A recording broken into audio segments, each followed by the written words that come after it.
চুড়িটা বসনটা ছিল একেবারে মেয়েদের মতো পরে নিয়েছে, পরে নিয়ে ঘোমটা দিয়েছে। কামিনী কাম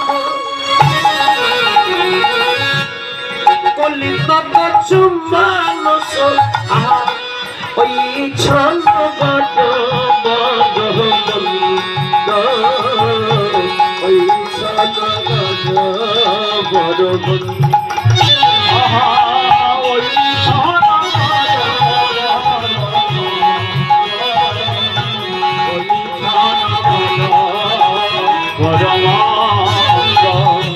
কামিনী রূপ ধরিল হরি আজ কামিনী রূপ ধরিল আজ কামিনী রূপ। আচ্ছা আচ্ছা আচ্ছা আচ্ছা বাবা, আচ্ছা মায়েরা, আপনাদের এখানে হাতি আসে? হাতি হাতি দেখেছেন তো আপনারা? বেশ, আচ্ছা হাতি ছুটলে ভালো লাগে না হাঁটলে ভালো লাগে? রাস্তা যদি হাতি ছোটে ভালো লাগে না হাঁটলে? বাবাজি আপনারা কি বলেন?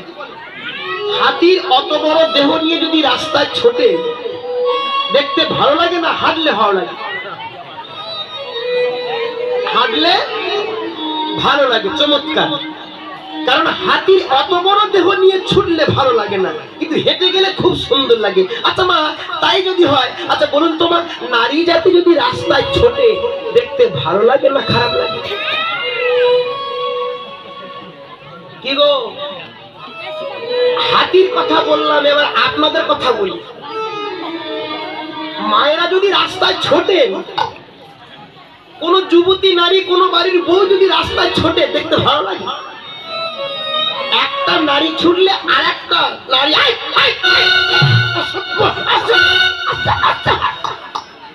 কারণ নারী যদি রাস্তায় ছোটে তার শোভা নষ্ট হয়, হ্যাঁ, তার সম্মানের আঘাত হয়। নারী রাস্তায় ছোটা উচিত নয়। ঠিক মহাপ্রভু তিনি এই যে সূর্য পূজা শুধু নারীদের বোঝাবার জন্য মহাপ্রভু সূর্য পূজা করেছেন। ঠিক মেয়েদের মতো শাড়ি পরে হাতির মতো হাঁটছেন। হাতি যেমন আস্তে আস্তে হাঁটে, হ্যাঁ, ওই ছন গজ গডমন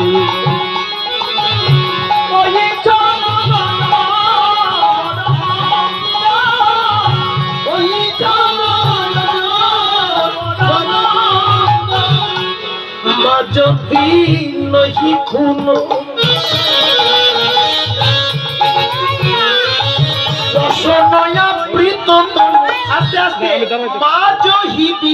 আচ্ছা মা বলুন তো, মা রাগ করবেন না, মা বলছি বলে মা। আচ্ছা বলুন তো মা, মায়েদের কোন দিকের শরীরের অংশ একটু দেখা যায়? আপনারা আমার মা এসব কথা বলতে নাই, তবু পদে যা আছে বলছে। মায়েদের কোন জায়গায় শরীরের অংশ একটু দেখা যায়? বলতে পারবেন না, লজ্জা লাগে। মায়েদের মাঝখানে মানে ঠিক উদরের দিকে, পেটের দিকে একটু দেখা যায়। হ্যাঁ, কিন্তু মহাপ্রভু আপনাদের শিক্ষা দিচ্ছেন কিভাবে? মা যদি নখি কোন বসনে আপনাদের উদর দেখা যায়, কিন্তু মহাপ্রভু এমন করে শাড়ি পরেছে নিজের উদরটা চাপা দিয়েছে। হ্যাঁ, মা যদি নহি কোন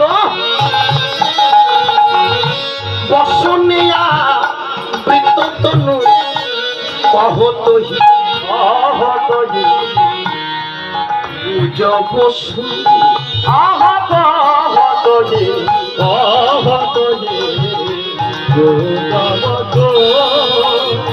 আমি সূর্য পূজা দিতে যাব, আমি সূর্য পূজা আমি কম্পপুলক ঘনা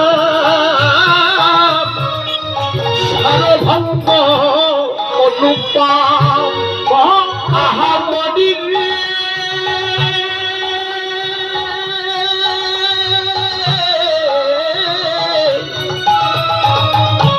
কম্পপুলক সর্বভঙ্গ অনুপম। আস্তে আস্তে পুরুষ মানুষের কণ্ঠ আর নারীর কণ্ঠ এক হয়, কিন্তু মহাপ্রভুর এমন কণ্ঠ হয়ে গেল পুরো একেবারে নারীর মতো। নয়নের জলে পরিপূর্ণ, নয়নের জলে পরিপূর্ণ। আমার গৌর হরি নয়ন জলে কাঁদে। আস্তে আস্তে আস্তে যে আমার দেখবে সব থেকে মায়েরা একটা কথা বললে ছটছট করে চোখে জল এসে যায়। আসে না? এই, চুপ কর, অসভ্য কথাকার। এমন করে যদি কোনো তার স্বামী যদি তার স্ত্রীর উপরে রাজ করে, ক্রোধ করে, দেখবেন তার চোখে থেকে জল আসে। কিন্তু এখনকার স্বামী রাজ করে চোখ,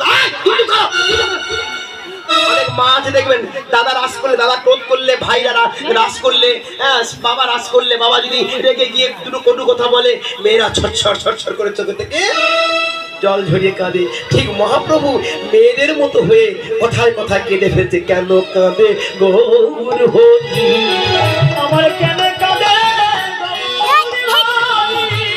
আর কিসের ব্যথা গেছে প্রাণে, কেন কাঁদে গৌর হরি তার কিসের ব্যথা।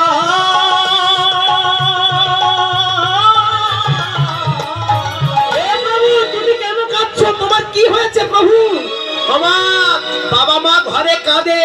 ছেলেরা কখনো বাবা মাকে জিজ্ঞাসা করেন, বাবা তুমি কেন কাঁদছো? কি বাবা আপনারা জিজ্ঞাসা করেন? ও মায়েরা, ছেলে মেয়ে যাচ্ছে বারবার বাবা মার ঘরের সামনে থেকে, কিন্তু ঘরের ভিতরে বাবা মা কেন কাঁদছে একবার ঘুরিয়ে প্রশ্ন করেন। প্রত্যেকটা ছেলে মেয়ের তো উচিত যে ছেলে বাবা মার কাছে গিয়ে বলে, বাবা কাঁদছো কেন, মা কাঁদছো কেন, কি অভাব, সারা জনম তো খেটে খেটে আমাদের খাইয়েছ, মুখের খাবার আমাদের খাইয়েছ। শীতের সময় এক পাশে প্রস্রাব করে ভিজিয়ে দিয়েছি, আর এক পাশে তুলে আমাকে দিয়েছো। সে পাশে প্রস্রাব করে ভিজিয়ে দিয়েছি, বুকে তুলেছো, বুকের বসন ভিজে গেছে, তাও খুলে দিয়ে তুমি আমাকে রক্ষা করেছো। মা, মাগো, বাবা তোমরা কাঁদছো, আমি সহ্য করতে পারছি না। কেন কাঁদছো বাবা? এমন সন্তান যার আছে তার চরণে কোটি কোটি প্রণাম করি।